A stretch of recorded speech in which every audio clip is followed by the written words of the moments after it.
अस्सलाम वालेकुम। अभी हम लोग प्रोबेबिलिटी देखेंगे, जिसे ख़यासियात भी कहा जाता है। इसकी बेसिक्स क्या है और कौन सी इम्पॉर्टेंट टॉपिक्स इसमें चलती हैं ख़ास तौर पर, उसको हम एक मरतबा देखते हैं। ये जो चैप्टर है ख़यासियात या एहतिमाल, इसमें ख़यास लगाना, गेस करना या मुमकिना नताइज की जानिब हम अपने जवाब को बतलाना या मुमकिना नताइज की जानिब आगाही पेश करना, ये तमाम चीज़ें ख़यासियात में आते हैं। ख़यासियात सीधा सीधा ख़यास आराई करना, ख़यास लगाना, गेस करना, ठीक है। और वो भी एक प्रॉपर रीज़निंग के साथ, एक तमाम तर वजूहात के साथ एक पर्टिकुलर गेस कर रहे हैं आप, तो वो तमाम चीज़ें एहतिमाल या ख़यासियात का हिस्सा बनती हैं। इस चैप्टर में जो आपको इस्तेमाल करने में आएगा एक formula, probability of an event. Probability एहतिमाल, इवेंट एक वाक़े का एहतिमाल आपको मालूम करना होगा, जिसके लिए आप फार्मूला इस्तेमाल करेंगे n of e by n of s। n of e by n of s, ये n ऑफ e मतलब जो जिस वाक़े की बात हो रही है उस वो वाक़या कितने मरतबा पेश आया और कुल वाक़यात की तादाद कितनी है। मुमकिना वाक़यात के नताइज की तादाद बटे तमाम तर मुमकिना नताइज क्या है, तमाम तर मुमकिना इसके सोल्यूशंस क्या है, वो तमाम चीज़ें number of S sample space में आते हैं। ये इसका बेसिक फॉर्मूला है, P of E equals to N of E by N of S, ठीक है। अब जो क्वेश्चन इसमें चलेंगे वो एक रहेगा सिक्का, और एक रहेगा डाइस, जिसको आप कांचा भी बोलते हैं, कंचे, और एक रहेगा 52 डेक ऑफ कार्ड्स,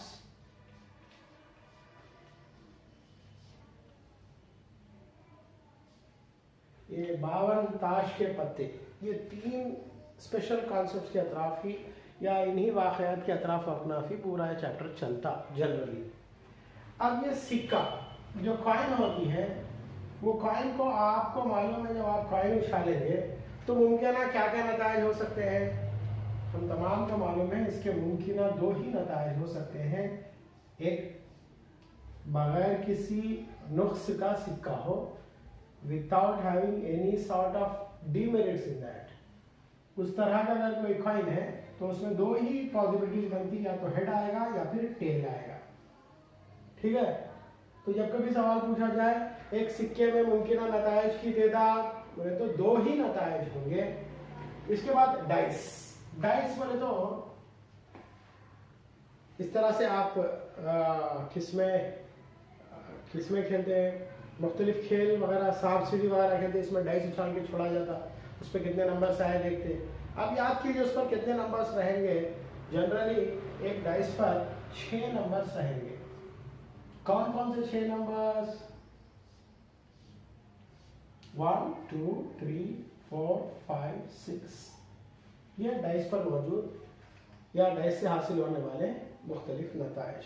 अब डेक ऑफ कार्ड्स, ये डेक ऑफ कार्ड्स से लंबा डिस्कशन होगा, उसको हम तफसील से देखेंगे, पहले इनको हम निपटा लेंगे, ठीक है।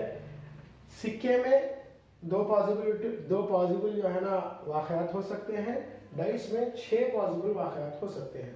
इसके ऊपर सवाल देख के हम डेक को समझेंगे, कार्ड्स को समझेंगे, ठीक है। अब समझिए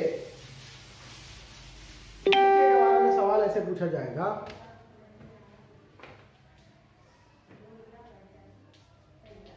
सिक्के को उछालने पर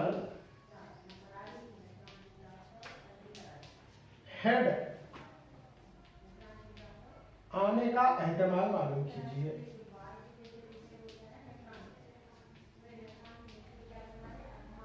अब यहां पर आप बात कर रहे हैं सिक्के की। सिक्का यानी कि कॉइन, कॉइन में जो सैंपल स्पेस होता, कॉइन में कितने जवाब हो सकते हैं, हेड हो सकता, टेल हो सकता, इसीलिए n of s equals to 2। Sample space का मतलब उस पर्टिकुलर एक्सपेरिमेंट में वाक़े होने वाले तमाम तर नताइज। अब हमारा जो वाक़या है, जो इवेंट है, वो है हेड आना। हेड कितने बार आता है कॉइन में? काइंड में एक ही मरतबा आता, N of E equals to 1।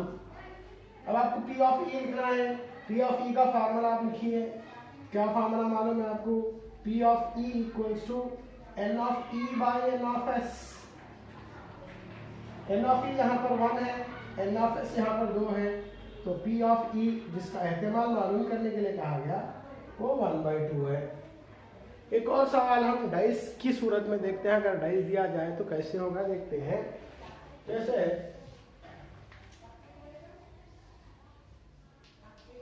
Dice को उछालने पर हस्ब-ए-ज़ैल के वाक़ई होने का या आने का एहतिमाल मालूम कीजिए। हस्ब-ए-ज़ैल में क्या, फर्स्ट क्वेश्चन मुफ़र्रिद अदद हासिल होने का, सेकंड 5 से बड़े आदाद हासिल होने का, थर्ड जुफ्त अदद हासिल होने का, फोर्थ ताख अदद हासिल होने का, फिफ्थ 5 से छोटे आदाद हासिल होने का या अदद हासिल होने का।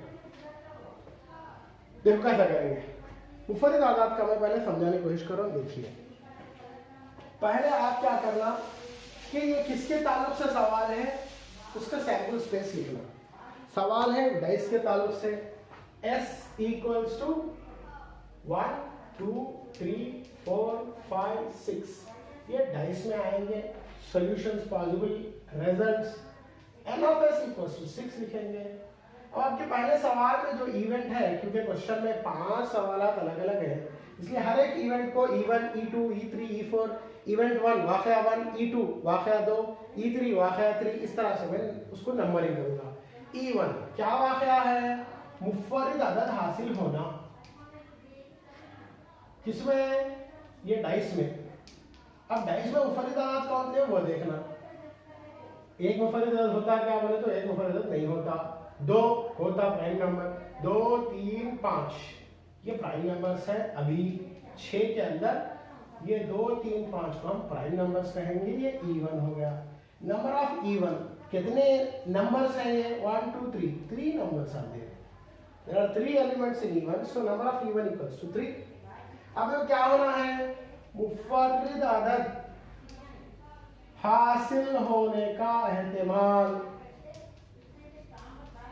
क्या लिखेंगे आप, P of E1 equals to N of E1 by N of S। P of E1 as it is equals to N of E1 क्या है, देखो N ऑफ E1 3 है, N ऑफ S क्या है, देखो N ऑफ S 6 है। अगर आप कट कर सकते तो कट कीजिए, अदरवाइज छोड़ सकते आप।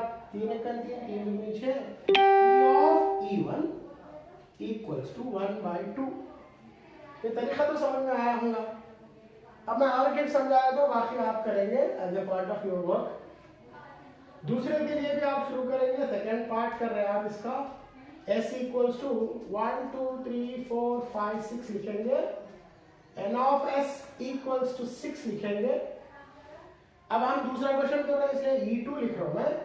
E2 इक्वल्स टू 5 से बड़ा अदद हासिल होना।